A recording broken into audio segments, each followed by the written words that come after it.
Welcome back to The Disciplined Trader, the podcast where strategy meets self-mastery in trading.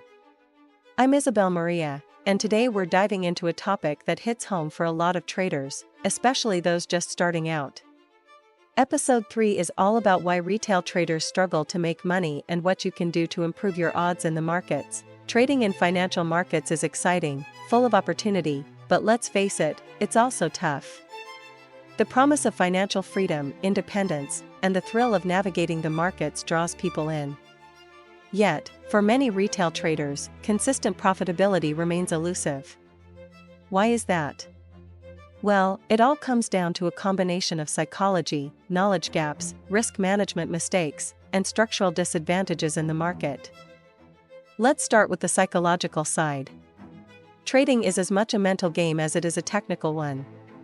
The renowned trader Mark Douglas once said, "The hardest part of trading is not the strategy, it's the mental and emotional part of dealing with the market."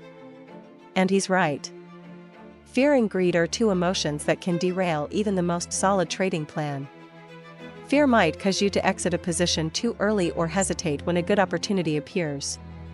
Greed can push you to overleverage or hold on to losing trades, hoping for a miraculous recovery. I've seen traders refuse to sell a losing stock for months because they were convinced it would bounce back, only to watch their losses grow. Then there's discipline, or the lack of it. Sticking to a trading plan, following your rules, and keeping emotions in check is much easier said than done. Many retail traders deviate from their plan when market volatility spikes or when a news headline rattles their nerves.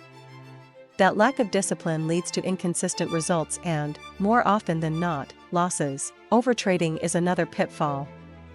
I've personally seen traders, especially beginners, fall into this trap of constantly chasing the market, jumping into trades without a solid reason, often driven by a desire to recover losses or to catch every movement. Overtrading increases transaction costs, magnifies exposure, and burns through your capital faster than you think. But it's not just psychology. Many retail traders simply lack the education and experience needed to navigate the markets effectively. Warren Buffett famously said, "An investor's success depends not on how much he knows, but on how much he is willing to learn."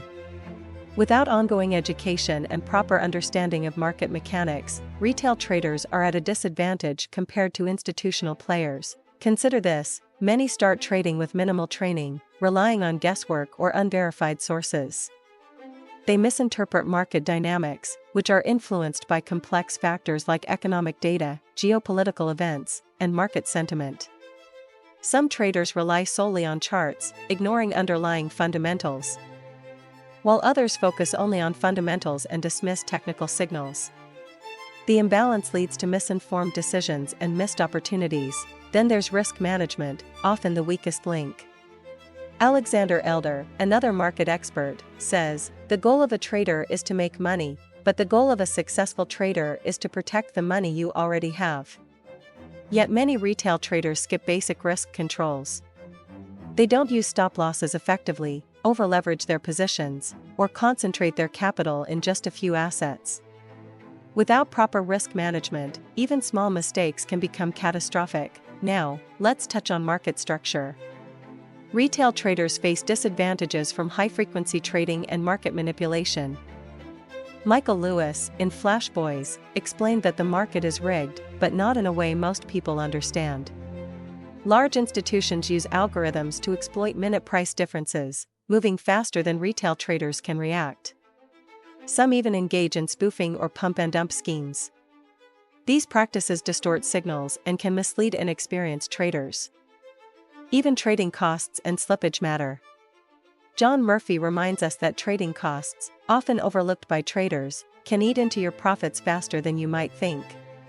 Commissions may be lower today, but spreads, financing costs, and slippage still affect outcomes, particularly for active traders who chase frequent trades. And let's not forget the information gap. Retail traders often operate with delayed or limited access to tools and data.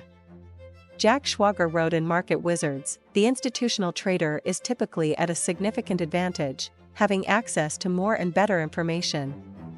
Delayed data and lack of sophisticated analysis tools put retail traders at a structural disadvantage." Behavioral biases compound all of this.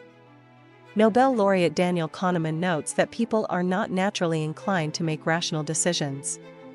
We are wired to make decisions based on intuition, which often leads us astray. Confirmation bias, overconfidence, and recency bias are common traps. Traders cherry-pick data to confirm their beliefs, overestimate their skills, or give too much weight to recent events, often buying at the top and selling at the bottom. To bring this to life, let's consider a case study. Sarah, a retail trader, started with enthusiasm, trading Forex on her laptop after watching online tutorials. Initially, she made small wins and felt confident. But then the market turned volatile. She let fear and greed guide her trades, exiting winners too early and doubling down on losing trades to catch up. Without a clear plan, Sarah overtraded, racking up fees and slippage. After a few months, her account was barely above water. Sarah realized she needed to change. She committed to learning, revisited her strategy, implemented stop losses, limited position sizes, and started keeping a trading journal. Slowly, her discipline improved. She stopped trading impulsively, made more logical decisions, and began to see her capital grow steadily.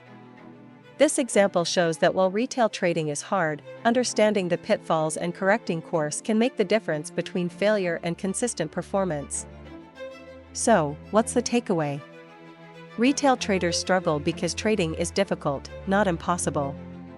Success requires psychological control, education, disciplined habits, risk management, awareness of market structure, and reflection on behavior.